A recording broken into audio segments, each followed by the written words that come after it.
Muy bien. Bueno, yo propondría que pudiéramos presentar a la doctora Raiza Becerra. ¿Está por aquí, doctora? Vale, ok, también. Nada más hay que conformar. Sí, sí. Eso es. Perfecto. Estoy. Quiero presentarles a la doctora Raiza Becerra de Melo. Ella es radióloga e intervencionista en Sao Paulo, Brasil.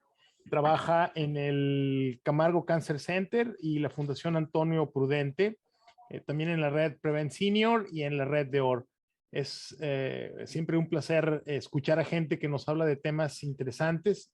Nos hubiera gustado tener al doctor Sigfrido primero, pero la charla de la doctora nos va a hablar acerca de complicaciones.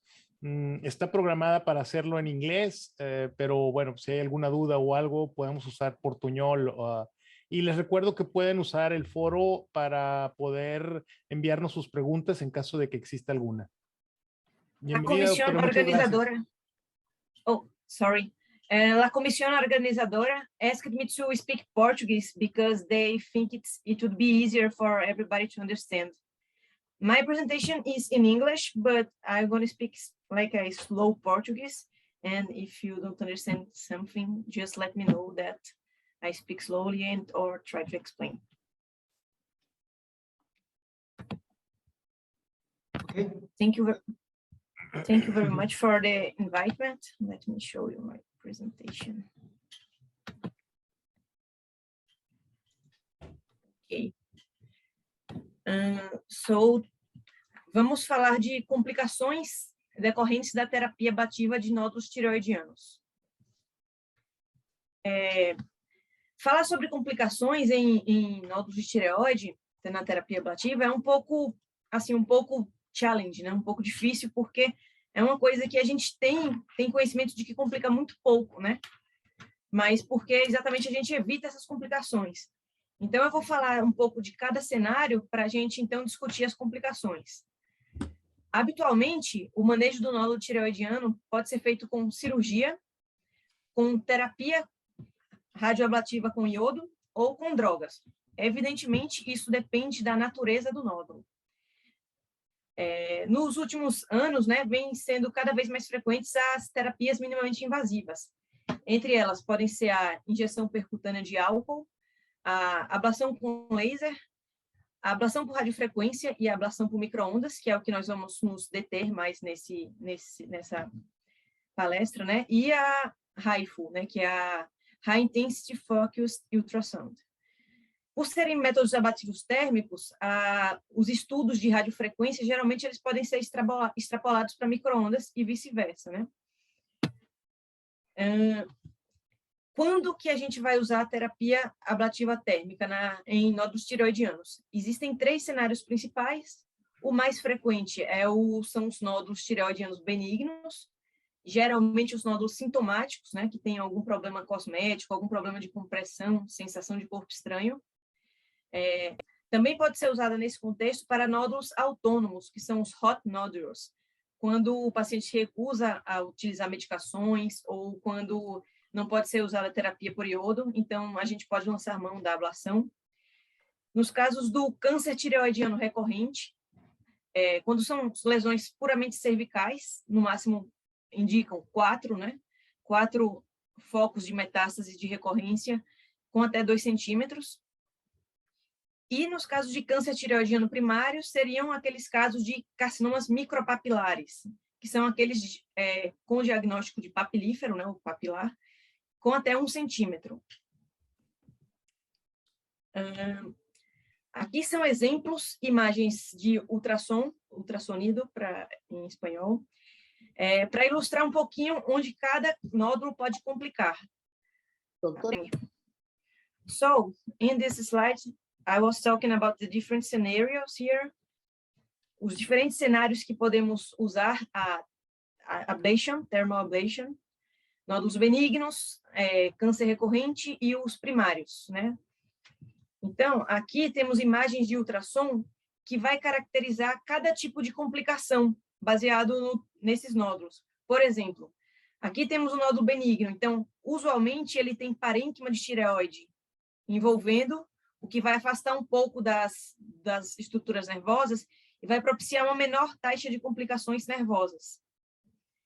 Aqui a gente tem uma recorrência de carcinoma papilífero tireoide, no nível 3. Por ser uma lesão pequena, por ter reação dermoplástica associada ao tumor, ela pode retrair o tecido adjacente e aí causa um maior nível de complicações, né? Então, complicações permanentes são mais comuns nas recorrências locorregionais do câncer de tireoide. E aqui um exemplo de ablação para tumor primário. Como eu falei, são lesões de até 1 centímetro, são lesões pequenas, usualmente também tem parênquima em volta, então também tem uma taxa de complicação um pouco menor quando comparado com a recorrência do papilífero. Então, vamos lá. Onde estamos na ablação térmica? É uma técnica consolidada, já é efetiva e segura. Guidelines coreanos e italianos já validaram como uma opção de first-line treatment para nódulos tireoidianos benignos. De acordo com a European Thyroid Association, seus guidelines recomendam a terapia ablativa em pacientes adultos como uma forma alternativa ao tratamento cirúrgico. Não é tão consolidado quanto na Coreia e na Itália, mas já é uma forma que vem ganhando cada vez mais espaço. A técnica, como sabemos, temos um acesso transístmico para reduzir complicações. Utilizamos a técnica Moving Shot, que eu vou mostrar uma figura mais para frente. A forma de fazer o procedimento mais seguro seria utilizar a anestesia local. Por quê? Porque nós teríamos um controle de quando essa complicação fosse acontecendo, baseado no que o paciente sente. A maioria dos centros, no entanto, usa um pouco de sedação também, e a hydrodissection, né, em casos selecionados. As complicações, nesse caso, como eu falei, são baixas a taxa, né, usualmente menores que 5%, mas elas existem, né, e elas não são desprezíveis. Então, por que elas existem? Porque a tireoide é um órgão muito pequeno que tem estruturas complexas adjacentes. São elas, né, o nervo laringeu recorrente, os músculos cervicais anteriores, a traqueia, o esôfago, a artéria carótida comum e veia jugular interna, as glândulas paratireoides, o gânglio cervical simpático médio e o nervo vago, como vou mostrar mais para frente. Então, essa imagem ilustra tanto a anatomia quanto alguns aspectos técnicos. Falando em aspectos técnicos, o que eu falei de acesso transístmico, então, viemos pelo istmo da tireoide até chegar à lesão, no intuito de reduzir complicações. A técnica do moving shot, que é você pegar pequenas unidades da lesão e acompanhando no ultrassom, conforme vai formando as hiperecogênicas, aquelas imagens hiperecogênicas sugestivas de gás. E uma coisa interessante de notar é que a gente, nos nódulos benignos, né, a gente tem unidades maiores de tratamento próximo ao trígono perigoso. Por quê? Porque a gente deixa aqui uma zona com um tratamento menor, né, o undertreatment, unidades, para que previna as complicações de rouquidão e alteração na voz. As demais áreas a gente trata um pouco mais de empenho. Falando na anatomia, a gente teria a musculatura cervical anterior, aqui, a cervical posterior, a jugular interna, a artéria carótida. Entre a carótida e a jugular, usualmente o nervo vago, ele pode variar de acordo com o nódulo. O próprio nódulo pode comprimir a região, como aqui nesse exemplo, aqui a sua posição anatômica habitual, o nódulo comprime e aproxima-se do nervo vago. Isso aí facilita a complicação. O gânglio cervical médio, como eu falei, geralmente ele é na porção mais inferior da tireoide e posterior à carótida, também é um lugar que pode dar complicação, como a gente vai ver mais para frente. E aqui no D seria o nervo laringeu recorrente com o trígono perigoso, né? O triângulo perigoso, que é a área que a gente não quer, em hipótese alguma, chegar. E também pode variar anatomicamente, seguindo para essa posição C aqui, quando comprimido pelo nódulo. Então, é importante um profundo conhecimento anatômico dessa região. A traqueia e o esôfago também são áreas sensíveis. Então, anatomia ecográfica, a ultrassom, nós vemos o nódulo que vai ser tratado. Aqui um exemplo de hidrodissecção, né, imagem desse artigo, que a gente tem uma agulha para hidrodissecção, a gente já tem uma lâmina líquida aqui separando da musculatura cervical anterior. Veia jugular, artéria carótida, a traqueia e aqui o dangerous triangle com o nervo laringeu recorrente. temos um artigo bem interessante aqui que ele se propõe a guiar a hidrodissecção. Ele divide o nódulo tireoidiano de acordo com a sua localização em 4 graus de risco. Então, o grau 0 seria um nódulo que tem baixo risco, ou seja, ele é completamente envolvido por parênquima tireoidiano. Então, ele, nesses casos, não precisaria de uma hidrodissecção. O grau 1 seria o risco mediano, então a distância entre algumas estruturas nobres é inferior a 2 milímetros.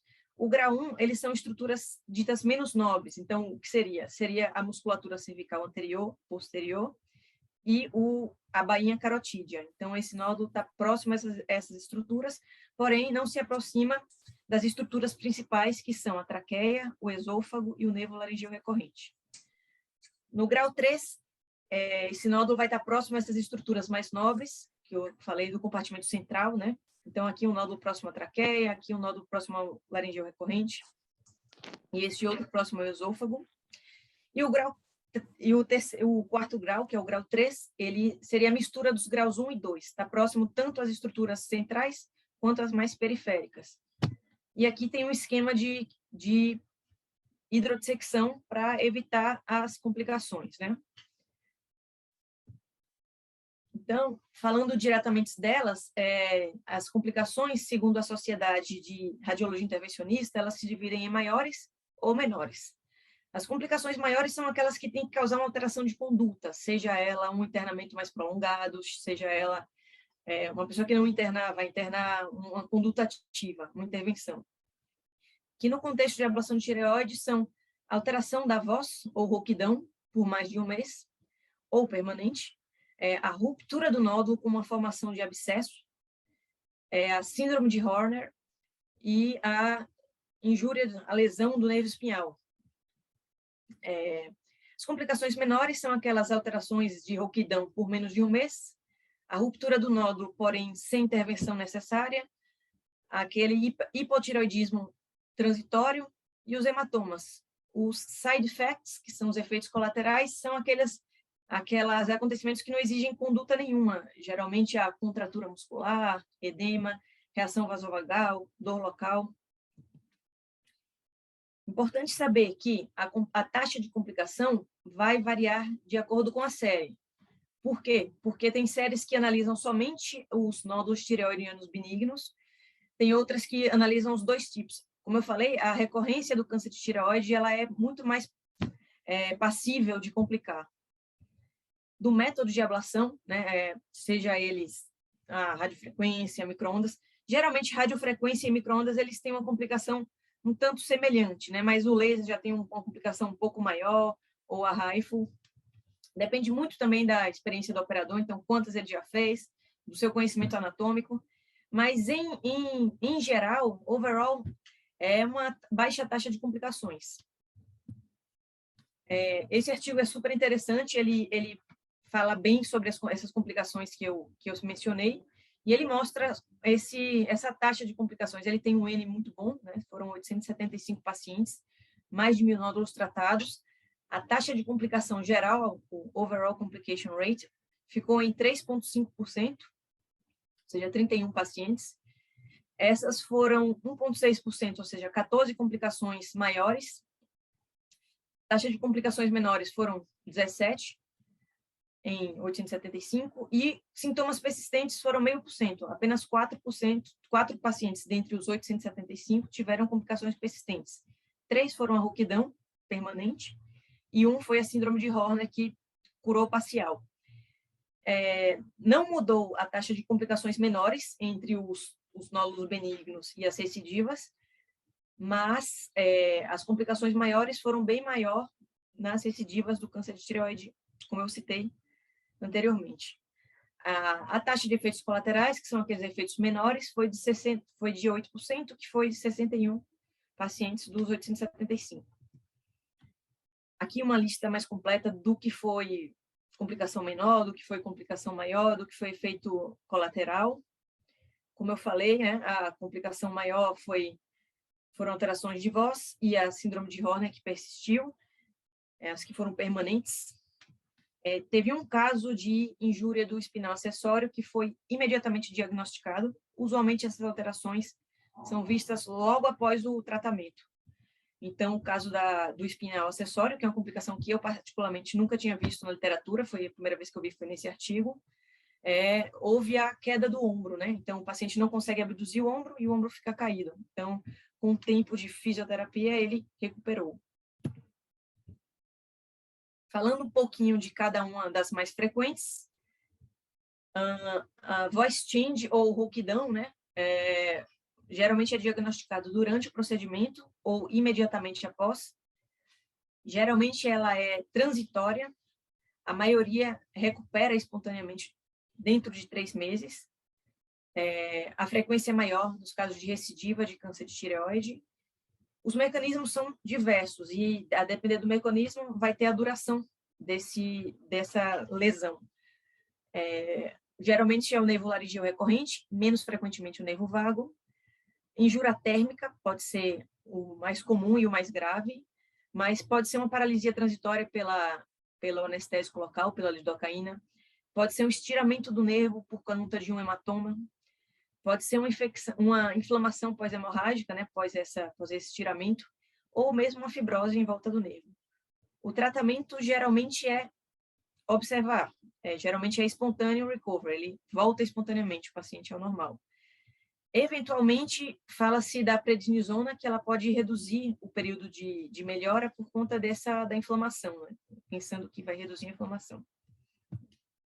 Aqui é um caso do nosso serviço em que o paciente, homem de 55 anos, ele já tinha um pescoço hostil, como a gente chama, um pescoço muito manipulado, né? Já tinha sido submetido a mais de um procedimento cirúrgico, incluindo um que tinha lesado a corda vocal direita, né? Esse caso aqui é a esquerda. Então, tinha lesão da corda vocal contralateral, e aí apareceu essas 2 lesões no nível 6 esquerdo, foi submetido à ablação. A ablação teve um resultado oncológico ótimo, porém o paciente ficou com rouquidão permanente. Então, foi o único caso de complicação que a gente teve, assim, grave, e realmente foi no caso de recurrent thyroid tumor, câncer tireoide recorrente. Ruptura do nódulo, ela é basicamente uma ruptura da cápsula da tireoide e extravasamento do conteúdo do nódulo. Ela não é muito frequente, mas esse é um caso de complicação mais grave, que é mais frequente nas lesões benignas, que são as lesões mais volumosas. Sintoma, ele é geralmente mais tardio, e aí o sintoma é geralmente inchaço e dor cervical, mais ou menos 7 a 5 meses depois do procedimento. O mecanismo é o extravasamento da microvasculatura do nódulo. Terapêutica é conservativa, com drogas para os sintomas, drogas para a dor, drogas anti-inflamatórias. Dependendo da formação de abscesso, podemos aspirar para fazer a cultura. Pode ser feita uso de antibióticos e drenagem conforme necessidade. Então, esse exemplo de um caso de ruptura do nódulo, a gente vê que o volume aumentou bastante, houve compressão contralateral da traqueia, o interior do nódulo tem conteúdo hiperecogênico e hiperdenso na fase hipercontraste, o que indica conteúdo hemático. Nesse caso, temos 2 outros focos aqui de abscessos, que tem realce parietal fora do nódulo, então já teve formação de abscesso. Nesse caso, é uma complicação maior porque precisa de drenagem, né? Seja ela cirúrgica ou percutânea. A síndrome de Horner também não é comum, mas ela evolui assim que termina o procedimento. O paciente refere usualmente um desconforto ocular, eventualmente o olho fica um pouco vermelho, né, a conjuntiva em volta do olho, e aos poucos vai evoluindo as características do Horner, né, que é a ptose, a miose, a anidrose da face. E ela geralmente é daquele gânglio cervical médio que eu falei, o simpático médio, que fica na porção mais inferior da tireoide e posteriormente à artéria carótida. Então, aqui, esse é um exemplo do nódulo tratado, foi uma lesão benigna grande, mas aqui ó, a gente vê que, eventualmente, dependendo da técnica que se usa, com a formação dessa sombra acústica pelo gás, o operador não consegue ver, e às vezes avança a agulha um pouco mais do que o esperado. Então, a importância de ter um método, né, de profundo para superficial, de baixo para cima, e sempre vendo a ponta da agulha. O hipotireoidismo, como eu falei, ele é transitório, Geralmente, as ablações térmicas, eles têm pequeníssima influência na função da tireoide e o seu mecanismo é desconhecido. Usualmente, se vê que os pacientes que evoluem com esse hipotireoidismo, eles têm a presença de anticorpos antitireoidianos pré-procedimento. Então, nessa população de pacientes, é importante avisar da possibilidade dessa complicação. E o tratamento é com a levotiroxina. Hemorragia e hematoma tem uma relativa incidência baixa, levando em consideração que a gente está tratando com material perfurante. Ela costuma ser assintomática ou uma dor inespecífica, associada a drogas anticoagulantes. Tem uma maior prevalência nas lesões benignas da tireoide, por conta da microvasculatura rica e da presença de possíveis shunts arteriovenosos. E a conduta, o manejo é compressão local e gelo, né? Não foi descrito na literatura nenhuma hemorragia ou hematoma tireoidiano onde foi necessário alguma conduta ativa, né? Alguma intervenção ativa. A dor, a sensação de calor é a queixa mais comum do paciente no intraprocedimento, quando a gente faz com anestesia local. Geralmente, o paciente refere dor no pescoço, que irradia para a mandíbula, para os dentes, para a região da nuca. Ela tende a ser leve a moderada. Dificilmente ela vai ser uma dor muito forte. Geralmente é uma dor leve a moderada, que quando você para a radiofrequência ou micro-ondas, você para de esquentar, a dor some. Nesses casos, uma observação pessoal é que micro-ondas, eu acho que ele traz menos dor, pelo que eu venho observado, principalmente em lesões grandes. Como ele tende a ablar mais rápido, a incidência de dor durante o procedimento costuma ser menor. E o mecanismo, né, é o edema do parênquima e o dano térmico da cápsula tireoidiana. Bom, para finalizar, vamos falar sobre o manejo e as conclusões do que a gente viu até agora, né? Então, as complicações, elas dependem da indicação do tratamento, sendo mais graves quando a indicação é uma recorrência de um tumor de tireoide, né? E elas vão variar, depender também da indicação. A gente vê que rouquidão é mais nesse cenário, porém rotura do nódulo vai ser mais no cenário de uma lesão grande benigna. O melhor manejo é a prevenção, né? E isso como é que a gente pode fazer? Com profundo conhecimento anatômico, utilização preferencial de anestesia local, porque aí a gente consegue detectar isso aí precocemente, a gente consegue conversar com o paciente durante o procedimento. Se o paciente tiver muito medo, faz uma superficialização da sedação no final do procedimento. Utilização da hidrodissecção, quando a localização da lesão pede isso. Eventualmente, tem serviços que administram corticoide, 125 mg de metilprednisolona pré-procedimento, para reduzir a resposta inflamatória. E pós-procedimento, compressão local e pacotes de gelo, né, para evitar dor, evitar todas essas complicações que a gente falou. E por hoje foi isso. Gostaria de agradecer. Thank you very much. Obrigada.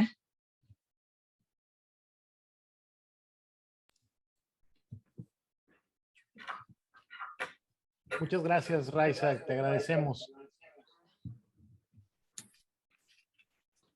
Yo creo que podemos tener nuestra sesión de preguntas con la doctora Raiza al final de las siguientes charlas. A continuación, el doctor Patricio nos va a ayudar a continuar en la moderación. Thank you very much, doctora.